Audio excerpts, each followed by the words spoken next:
നമ്മളത് തയ്യാറാക്കാൻ പോകുന്നത് സോയാബീൻ്റെ ഒരു വെറൈറ്റി കറിയാണ്. അതിന് പ്രധാനമായിട്ട് വേണ്ട സോയാബീൻ, ഉരുളൻകിഴങ്ങ്, തക്കാളി, സവാള, വേപ്പില, കുറച്ച് മല്ലിയില, പിന്നെ നമ്മുടെ പൊടികൾ ഐറ്റംസ്. ഓക്കെ, അപ്പോൾ നമുക്ക് കുക്കിങ്ങിലേക്ക് ഇറക്കാം. അപ്പോൾ നമ്മളിതിൻ്റെ തൊലിയൊക്കെ കളഞ്ഞ് അടുത്ത പരിപാടിയിലേക്ക് ഇറക്കാൻ പോവുക.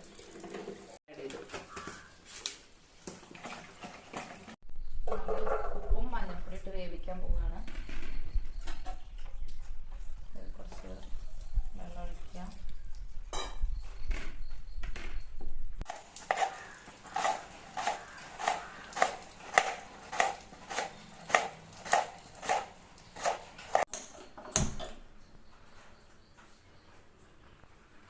നമ്മളിനി അടുത്ത് ചെയ്യാൻ പോണത് ഉരുളക്കിഴങ്ങ് കുക്കറിലിട്ടൊന്ന് വേവിക്കാനാണ്.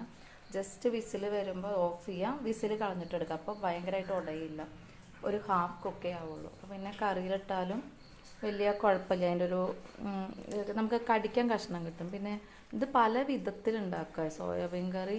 നമ്മളിപ്പോൾ ഇത് നല്ല ഭയങ്കരമായിട്ട് ടേസ്റ്റ് വേണമെങ്കിൽ പൊട്ടാറ്റോയും അതുപോലെ തന്നെ നമ്മുടെ സോയയും ഫ്രൈ ചെയ്തിട്ട് ഒരു ഹാഫ് ഫ്രൈ ആക്കിയിട്ട് അത് കറിയിലിടാം.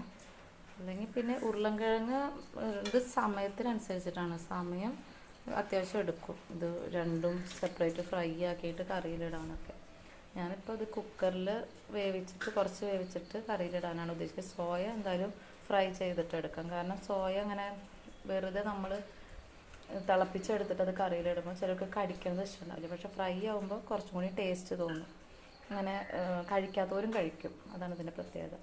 നമ്മുടെ സമയത്തിനനുസരിച്ച് നമുക്ക് പല രീതിയിൽ ഉണ്ടാക്കാം. ഇപ്പം നമ്മുടെ സോയ ഒന്ന് ജസ്റ്റ് തിളച്ചാൽ മതി, നമുക്ക് ഓഫ് ചെയ്യാം. എന്നിട്ട് സോയ ഒന്ന് പിഴിഞ്ഞെടുത്താൽ മതി. അതിൽ ഉപ്പ്, കുരുമുളക്, മഞ്ഞൾപ്പൊടി, മസാലപ്പൊടി ഒക്കെ ഇട്ടിട്ട് ജസ്റ്റ് നമ്മൾ മീൻ ചെയ്യുമല്ലോ, മീൻ വറക്കാൻ വേണ്ടി വെക്കുക, അതിൻ്റെ അതേ മസാല തന്നെ ഇതിലും ആഡ് ചെയ്താൽ മതി. അങ്ങനെ ആക്കിയിട്ട് കുറച്ച് നേരം ഒരു 20 മിനിറ്റ് വേവിച്ച് വയ്ക്കുക. എന്നിട്ട് ഫ്രൈ ചെയ്തെടുക്കുക. ആ 20 മിനിറ്റ് സമയത്ത് നമുക്കിവിടെ കുക്കർ വെച്ചിട്ട് അത് വേവിച്ചെടുക്കാം. അതായത് സവാള വഴറ്റിയെടുക്കാം. എന്താ കുക്കറിൽ നമ്മൾ ഉരുളൻകിഴങ്ങ് ഇട്ടതിൽ ഉപ്പിട്ടു, കുറച്ച് മഞ്ഞൾപ്പൊടി,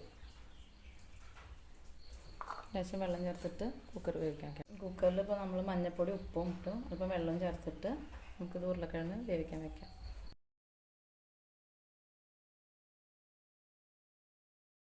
ഇപ്പോൾ കുക്കറിൽ നമ്മൾ ഉരുളൻകിഴങ്ങ് ഇട്ടു, ഉപ്പ്, മഞ്ഞൾപ്പൊടി, ആവശ്യമായ വെള്ളം ചേർത്തു. ഈ പച്ചമുളക് ചേട്ടൻ്റെ വീട്ടിൽ നിന്ന് കൊടുക്കുന്നതാണ്, അവിടെ അമ്മ ഉണ്ടാക്കുന്നതാണ്. ഒരുപാട് പച്ചമുളകുണ്ട്. അപ്പോൾ ഞാൻ കഴിഞ്ഞ പ്രാവശ്യം ഇങ്ങോട്ട് വരുമ്പോൾ എടുത്തതാണ്. അപ്പോൾ നമുക്ക് ഒരു നല്ല എരിവുണ്ട്, കാരണം നമുക്ക് ഒരെണ്ണം ചേർത്താൽ മതി. അപ്പോൾ ഒരു പച്ചമുളകും കുറച്ച് മുളക് പൊടി ഇതിലിടുക കേട്ടോ. എന്നിട്ട് ഇത് നമ്മൾ വേവിക്കാൻ വയ്ക്കുക.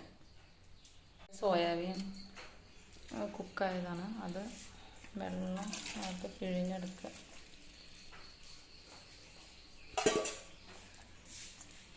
അതിന് വെള്ളമൊക്കെ പോയിട്ട് നമുക്കൊന്ന് ചൂടാറി കഴിഞ്ഞാൽ പിഴിഞ്ഞെടുത്താൽ മതി. കാരണം അത് നമുക്കത് എണ്ണയിലിട്ടിട്ടൊന്ന് ഷാലോ ഫ്രൈ ചെയ്യാനുള്ളതാണല്ലോ. കുക്കറിൽ നമ്മുടെ ഉരുളക്കിഴങ്ങ് പാകമായിട്ട് വരുന്നുണ്ട്. നമ്മൾ ലേശം കൂടി എണ്ണ ഒഴിക്കല്ലേ, കട്ടിയിൽ എണ്ണ ഇതാക്കിയിട്ട് സവാളയും ഇഞ്ചി വെളുത്തുള്ളിയൊക്കെ വഴറ്റിയെടുക്കാൻ വേണ്ടിയിട്ടാണ്. കാരണം സൈഡിൽ കൂടെ നമ്മൾ സോയാബീനുള്ള മസാല സെറ്റ് ചെയ്യാം, അതാണ് വഴിയല്ലേ. ഇഞ്ചി വെളുത്തുള്ളിയാണ്.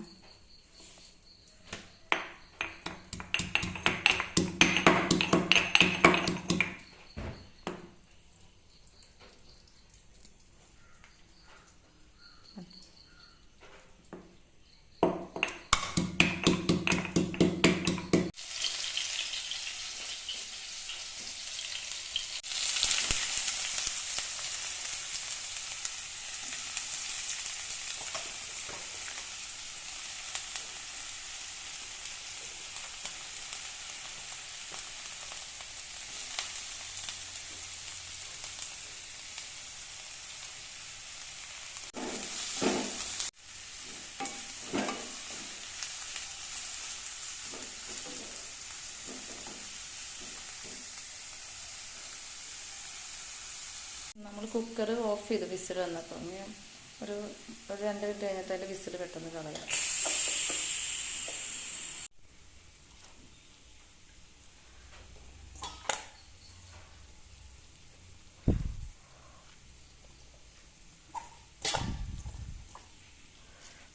നന്നായിട്ട് പിഴിഞ്ഞിട്ട്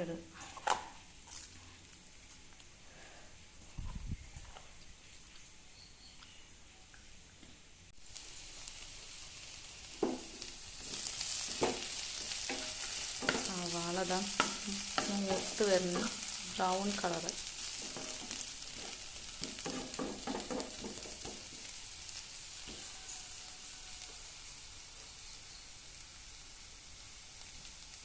സോയാബീൻ നന്നായിട്ട് പിഴിഞ്ഞ് ഒരു പ്ലേറ്റിലേക്ക് ഇട്ടു. അതിലേക്ക് ഇനി മസാലക്കൂട്ടുകളാണ് ചേർക്കാൻ പോകുന്നത്.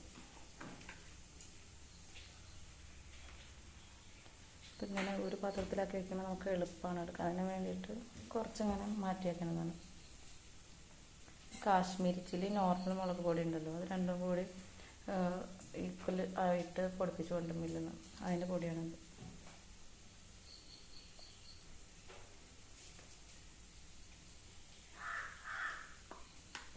പിന്നെ കുരുമുളക് പൊടി,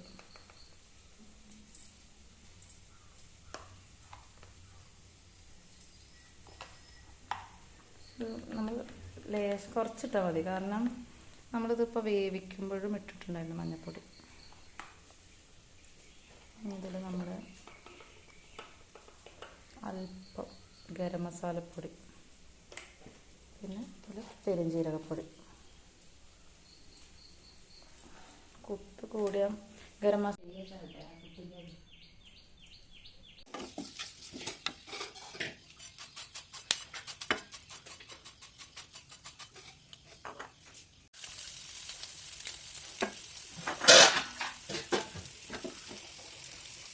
ഇതിൽ ഒരടുപ്പിൽ നമ്മൾ സോയാബീൻ സെറ്റായി വരുന്നുണ്ട്, മറ്റടുപ്പിൽ തക്കാളി ഇട്ട് തുടങ്ങിയിട്ടുണ്ടായിരുന്നു. തക്കാളി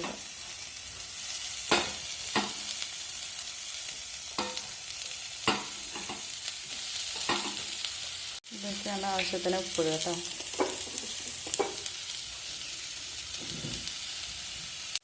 കാശ്മീരി നമ്മൾ കുറച്ച് മുന്നേ മിക്സ് ഇട്ടായിരുന്നു, മുളകിൻ്റെയും കാശ്മീരിയുടെയും. നമുക്ക് കാശ്മീരി മാത്രം കുറച്ചിടാം കറിക്ക്, നല്ല കളർ കിട്ടും.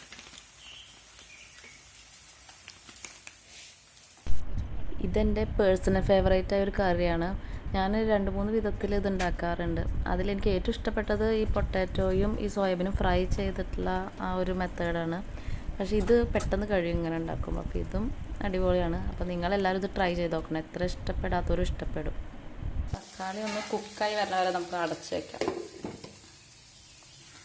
സോയാബീൻ ഇവിടെ റെഡിയാണ്.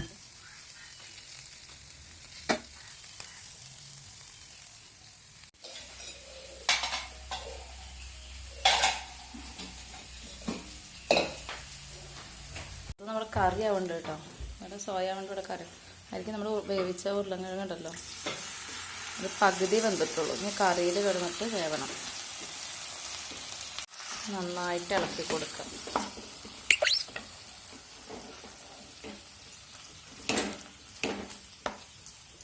ഈ സമയത്ത് ഉപ്പ് നോക്കണം കേട്ടോ.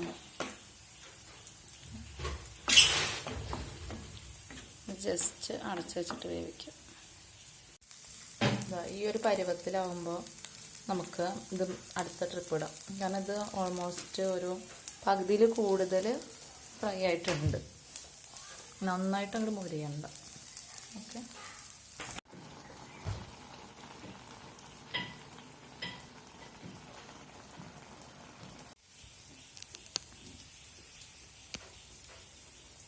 അല്പം മല്ലിയില,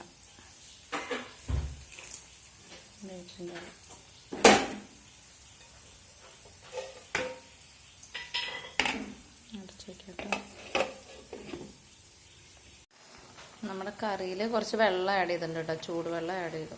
കുറച്ച് ഗ്രേവി മാറിയിട്ട് കുറച്ചുകൂടി കറി ഫോമിലാവാൻ വേണ്ടിയിട്ടേ ചപ്പാത്തിക്ക് വേണ്ട യൂസ് ചെയ്യണം. അപ്പോൾ നമ്മളിതിൽ ഫ്രൈ ചെയ്ത് വെച്ച സോയാബീൻ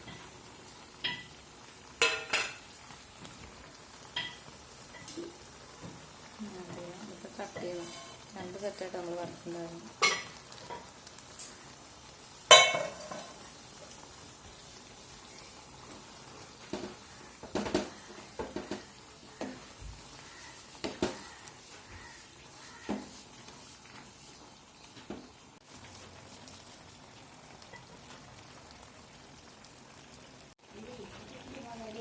ഉപ്പ് ലേശം കുറവാണ്. ലേശം ഉപ്പ് നോക്കാം എടുക്കാം. നമ്മളിത് ഇന്ന് ഉണ്ടാക്കിയത് ചപ്പാത്തിയിലേക്ക് വേണ്ടിയിട്ടായിരുന്നു. ചോറിലേക്കും ഇത് കഴിക്കണം, നല്ല ടേസ്റ്റ് ഉണ്ട്. പിന്നെ ചോറിലേക്ക് വേണ്ടിയിട്ടാണ് ഉണ്ടാക്കണേ, കുറച്ചും കൂടി സ്പൈസ് ലെവൽ കൂട്ടിയാൽ മതി. പിന്നെ വീട്ടിൽ ടിഫിൻ കുട്ടികൾക്കൊക്കെ കൊടുത്തയക്കണവർക്ക് ഇത് നമ്മൾ ഫ്രൈ ചെയ്ത് വെക്കുമല്ലോ, ആ സോയാബീൻ മാറ്റി വെച്ചാൽ പറ്റും. ഇതിപ്പോൾ ചപ്പാത്തി.